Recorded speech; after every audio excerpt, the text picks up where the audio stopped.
4강 월 1,000만 원으로 가기 위한 셀프 피드백 방법. 사실 4강이 제일 중요해요. 왜냐면 사실상 스마트 스토어를 하다가 많이 포기하시는 분들이 하는 말이 막막하다. 뭘 해야 될지 모르겠다라는 게 많아요. 왜냐면 제가 아까 앞선 방법들을 알려드릴 거잖아요. 근데 제가 그랬죠. 지식이 아니라 숙련도라고. 그러니까 나는 내 지식대로 했는데 왜 수익이 안 나지?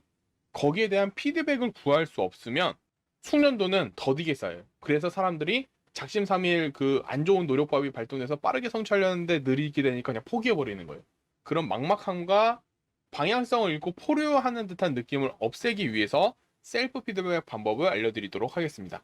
자, 마이크로 피드백이 중요해요. 마이크로. 엄청 세밀화돼야 돼요. 엄청 세밀해야 돼요. 스스로 피드백을 할 수 있어야 돼요. 스스로 피드백을 할 수 있는 능력이 정말 정말 정말 정말 중요해요. 그래서 그걸 어떻게 해야 되는지 알려드릴게요. 자, 첫 번째로 사람들이 스마트 스토어에서 좌절을 하는 이유는 막막하기 때문이에요. 자, 막막한 거는 열정이나 의지는 있어요. 그런데 이 상황을 어떻게 타파해야 될지 모르겠어. 방향성도 모르겠어. 내가 앞으로 가고 싶은데 앞으로 가는지 뒤로 가는지 어디로 가는지 모르겠어. 이럴 때 사실 가장 중요한 것은 강사의 피드백이에요. 강사의 피드백 다음으로 좋은 것은 셀프 피드백이에요. 셀프 피드백을 할 수 있어야지 정확하게 내가 얼만큼 발전을 하고 있구나를 파악할 수 있어요. 그 셀프 피드백을 하는 방법에 대해서 지금 알려드리도록 하겠습니다. 자, 이 빨간 줄, 정말 중요해요. 결국에 스마트 스토어로 수익을 낼 때, 뭐 마케팅도 마찬가지예요. 그 수익이 나기까지의 과정들을 세밀하게 잘라요. 사람들이 클릭해서 조회수가 늘겠죠. 그리고 조회된 사람들이 상세 페이지를 보면서 살까 말까 고민하다가 뭐 몇 명은 나가고 몇 명은 구매를 하겠죠. 구매 전환율.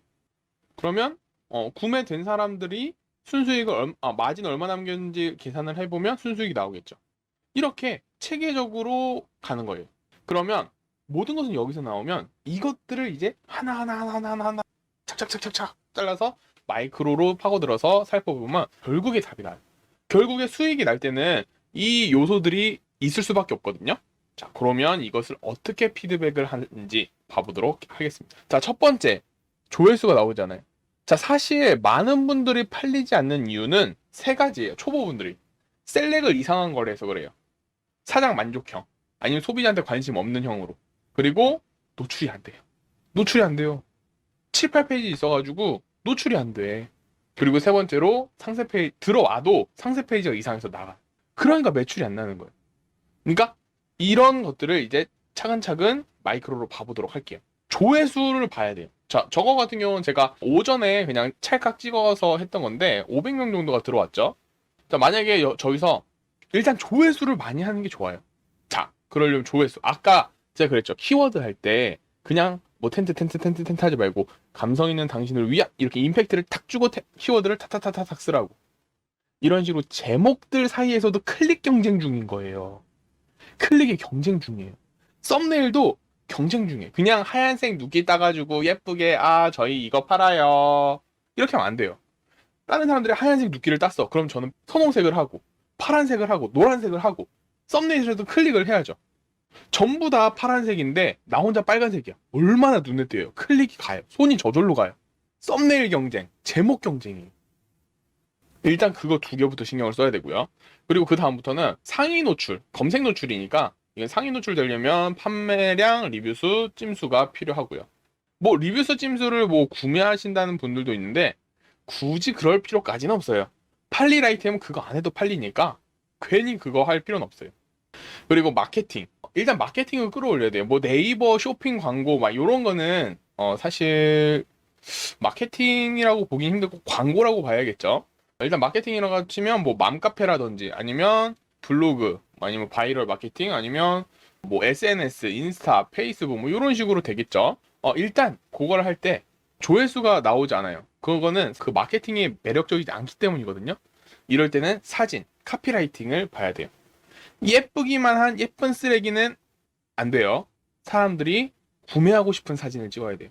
얼마나 우리 천이 좋고 얼마나 나무가 튼튼한지가 아니라 애기가 얼마나 잘 노르는지 그런 사진이 필요한 거예요. 아시겠죠? 그래서 처음에는 마케팅이 필요해요.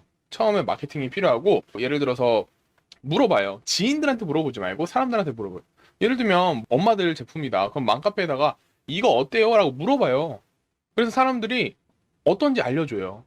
그런데 뭐 거기서 뭐 정보를 달라든지 그런 거 있으면 요거는 괜찮은 아이템인가? 이렇게 소스를 얻을 수 있죠.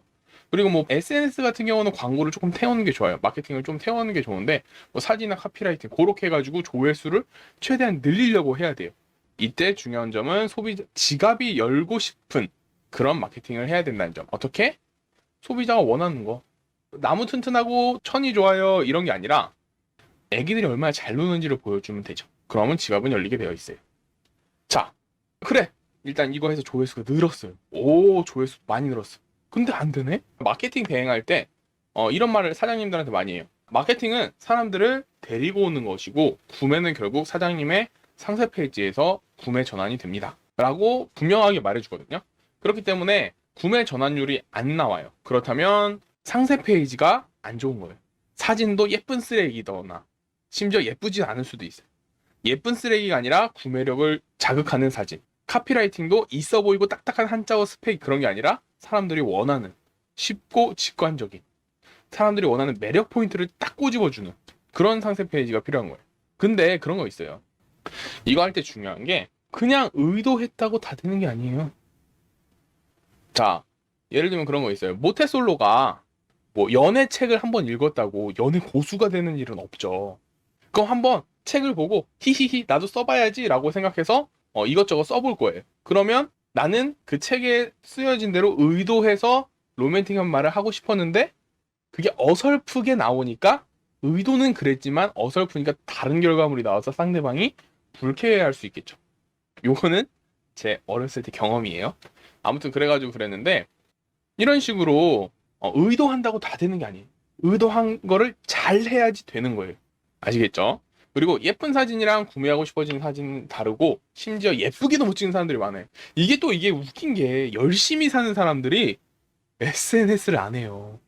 그러다 보니까 사진에 대한 감각이 떨어져요. 그러니까 마케팅이나 상세 페이지를 잘 못해요. 이게 되게 아이러니하죠? 그래서 저도 안 해요, 사실. SNS는 잘 안 하는데 사진의 감각을 키울 수 있어요. 사진의 감각을 많이 보고 어떻게 찍었나 관찰하고 관심을 갖고 그것만으로도 충분합니다. 그렇게 해서 구매 전환율이 높아요. 조회수도 높고 구매도 잘 돼. 택배도 많이 싸. 근데 돈이 안 났네? 이거는 돈이 안 되는 아이템을 들어간 거죠. 예를 들어서 택배비 포장비는 나와야 될 거 아니에요. 그 시간당. 약간 순수익이 나오는 과정을 대충 계산하시는 분들이 많아요. 안 돼요. 엑셀에 정리해서 딱딱딱딱딱 깔끔하게 해야 돼요. 뭐 10원 단위까지는 안 가도 100원 단위까지는 싹 다 정리를 해야 돼요. 내 돈이 어디로 들어오고 어디로 나가는지는 알아야 돼요. 그렇지 않으면 내가 돈을 벌고 있는지 잃고 있는지 몰라요. 저도 그럴 때 있어요. 오늘 왜 이렇게 잘 들어왔어? 하고 딱 봤는데 계산을 해보니까 오늘 수익이 별로네? 이럴 때가 있어요. 그래서 오늘 수익 그냥 그렇구나 하고 계산해봤는데 와 이거 오늘은 수익 진짜 잘 나왔네? 이럴 때 있어요. 이렇게 순수익에 관련된 모든 요소를 되돌아보면서 해야 돼요. 일단 첫 번째로 아이템이 돈이 안 되는 아이템들이 있어요. 몇백 원밖에 안 남고 몇천 원밖에 안 남고 저는 개인적으로 뭐 사람마다 다르겠지만 적어도 맘카페나 그런 마케팅을 할 것 같으면 3,000원, SNS 마케팅 같은 경우는 8,000원 정도는 남아야 된다고 저는 생각을 해요. 그래서 저는 개인적으로 저렴한 아이템을 잘 안 해요. 왜냐면 노동 대비 시간이 안 남는다고 저는 개인적으로 생각을 해서 일단 그렇게 순수익 가격대를 찾는 것도 중요하고 내가 돈이 어떻게 흘러가는지 모르는 그런 회계, 재무에 대한 감각이 없어서 돈을 잃는 경우가 많아요. 진짜 많아요. 정말 많아요. 이거 하세요. 제발 하세요. 귀찮다고 안 하지 말고. 그럼 망해요. 진짜 망해요. 제가 아는 거래처만 해도 이런 거 안 해가지고 망하신 분 꽤 많이 돼요. 진짜로. 이렇게 사소한 거 안 해서. 정말로. 그렇기 때문에 반드시 이렇게 체크를 해 주셔야 되고요. 그러면 복습을 한번 해보도록 할게요. 자, 이거 정말 중요해요. 마이크로 피드백은 정말 중요하고요. 조회수, 구매 전환율, 마진, 순수에 따라서 내가 원하는 내 상황이 어딘지를 확인하고 거기에 맞는 전략을 짜는 게 굉장히 중요합니다. 그리고 피드백이 없으면 방향성을 잃어요, 사람은. 그렇기 때문에 반드시 스스로 하는 셀프 피드백이 정말 중요하고요. 못해도 100원 단위까지 엑셀에다가 수식 계산하면 뭐 네이버 그 유튜브에 치고 하면 썸 뭐 하고 그러면 되게 간단하거든요. 그래서 꼼꼼하게 돈의 흐름을 체크를 하시는 것을 추천드립니다.